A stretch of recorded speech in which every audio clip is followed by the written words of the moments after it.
জিকিরগুলো যে যত বেশি করবে আল্লাহর কাছে সে তত বেশি প্রিয় হয়ে যাবে। বিশ্বনবী মুহাম্মদুর রাসূলুল্লাহ সাল্লাল্লাহু আলাইহি ওয়াসাল্লাম বলেন, এই জিকিরকারীদেরকে আল্লাহ তাআলা অনেক অনেক বেশি ভালোবাসে। এই জন্য চলতে ফিরতে এই জিকিরগুলো করবেন, অফিসে আছেন জিকিরগুলো করবেন, দোকানে আছেন জিকিরগুলো করবেন, জমিতে আছেন জিকিরগুলো করবেন, বাসায় আছেন দুটি জিকির করবেন, গুরুত্বপূর্ণ জিকির। আপনি যেখানে আছেন জিকিরগুলো করবেন।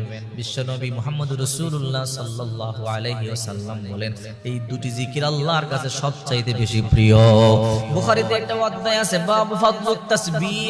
এই অধ্যায়ের মধ্যে একটি হাদিস আছে, হাদিস নাম্বার 6406 নম্বর হাদিস। হযরত আবু হুরায়রা রাদিয়াল্লাহু তাআলা আনহু বলেন, বিশ্বনবী মুহাম্মদুর রাসূলুল্লাহ সাল্লাল্লাহু আলাইহি ওয়াসাল্লাম বলেছেন, এই জিকির দুটি আল্লাহর কাছে সবচাইতে বেশি প্রিয়।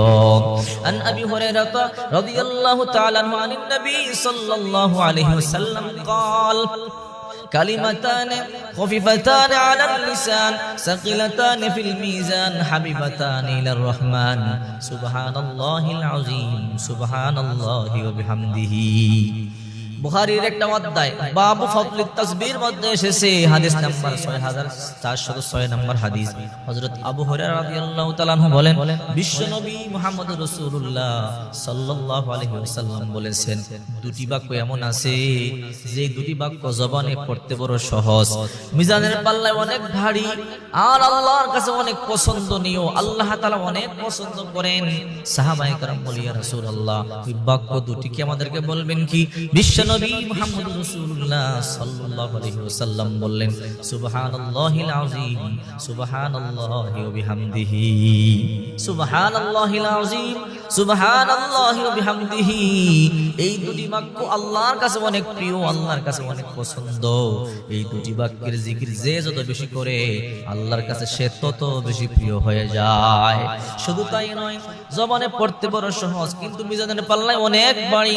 চিন্তা করে দেখেন, বিশ্বনবী মুহাম্মদুর রাসূলুল্লাহ সাল্লাল্লাহু আলাইহি ওয়াসাল্লাম বলেছেন, তাসবিহগুলো ছোট হতে পারে কিন্তু মিজানের পাল্লায় অনেক ভারী। গোটা দুনিয়া যদি এক পাল্লায় দেওয়া হয় আর এই ছোট্ট তাসবিহ দুটি যদি এক পাল্লায় দেওয়া হয়, তাহলে ওই তাসবিহর পাল্লাটি ভারী হয়ে যাবে।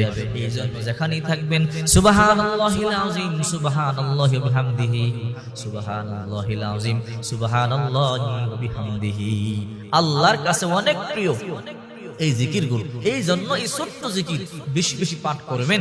যদি আল্লাহর কাছে আপনি প্রিয় হয়ে যান, তার মানে তখন আপনি আল্লাহর কাছে যা চাবেন আল্লাহ আপনাকে তাই দিয়ে দিবেন।